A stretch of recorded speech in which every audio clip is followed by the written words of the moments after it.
Welcome to Quad Tech. Do you want to enable search suggestions in Google Chrome on your mobile device? In this video, I'll show you how to do it step by step.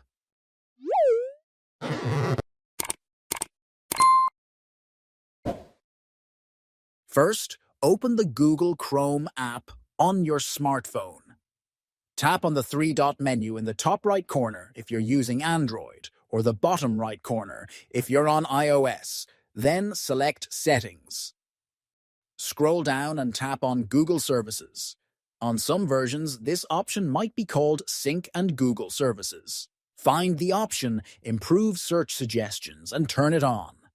This will allow Chrome to provide better and more relevant search suggestions as you type.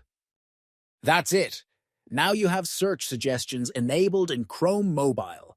If this video helped you, consider subscribing for more tech tips.